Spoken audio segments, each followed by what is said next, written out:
Goedemiddag. Debbie. Ik heb een pakje voor de buren. Goed weekend. Hoi.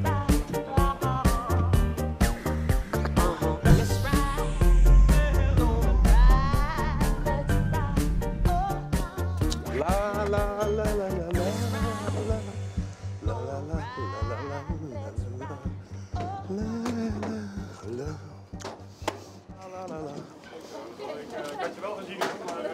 Goedemiddag. Hey, ja, ik kom eigenlijk bij jou ook nog. Oh god, achter? Nee, voor. Ja, ik heb een pakje voor je. Ja, voor Lennart. Maar Ed, ze kennen die ik al hier, hè? Ja, ik denk dat 100% de meesten hier wel kennen. Ja, dat krijg je na 5,5 jaar. Hè. Ik herken de meesten. En de meesten herkennen mij natuurlijk. Maar de grootste gedeelte, ik herken de meesten en zeg hey, ik ga een pakje. Hoi, tabita. Dus zag je het de hele dag.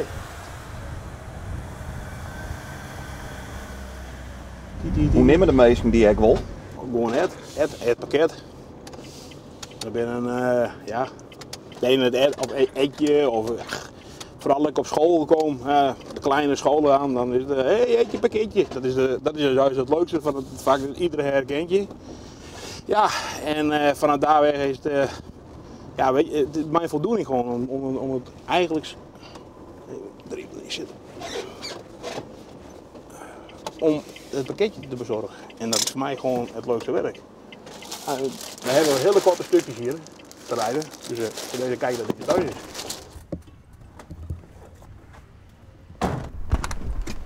Goeiedag. Hey. Ja? Ik was zo benieuwd wanneer ze zouden komen. Jij was benieuwd? Ja. Ik wist het wel. Oh, die dozen bedoel je? Of hun? Nee, hun. Oh, kijk. Ik heb 3 dozen voor je. Het is altijd heerlijk om te, gewoon aan het werk te wezen, plezier te hebben en ja, hoe zou ik zeggen, en meestal gelukkig maken. Ja, elke keer als je weer aan de deur komt, zijn de mensen vaak blij dat je weer langskomt om een pakketje te brengen. Nou, dat deugt mij. Ja, en dat straal ik dan ook uit, wordt er gezegd.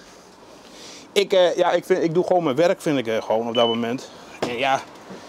Maar dan had je voor dus wat oorzien, want dat dost het 4 en heel hier. Ja, ik ben oorspronkelijk vrachtwagenchauffeur. En ik ga daarvoor ga ik bij verschillende bureaus zitten. En ik dacht ik bij mezelf, ja, waarom net? Dit is ik met transport. Ik doe het voor mezelf. En ja, en op dat moment is het leuk. Kijk, dit is ook altijd zo. Ik heb altijd hondenkoekje van me.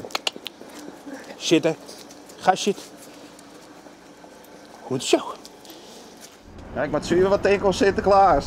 Ja, nou, dat voel ik me. Ik ben een witte Piet, zeg ik altijd. Ja, die tijd krijgen we aan ze weer. En nou, dan is het mega druk.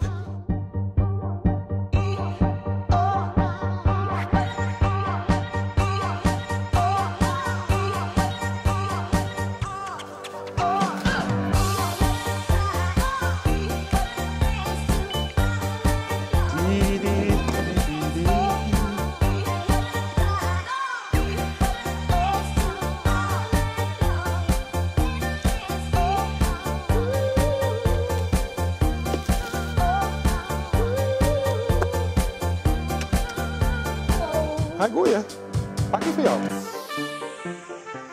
Weet je, als je plezier in je werk hebt, dat is het belangrijkste wat er is. Dat is belangrijk, echt belangrijk. Als je niet plezier hebt, moet je ophouden, gelijk. Mensen met tegenzin aan het werk gaan, die is niet leuk. Nee, dat is mijn motto altijd geweest. Ga met plezier naar je werk.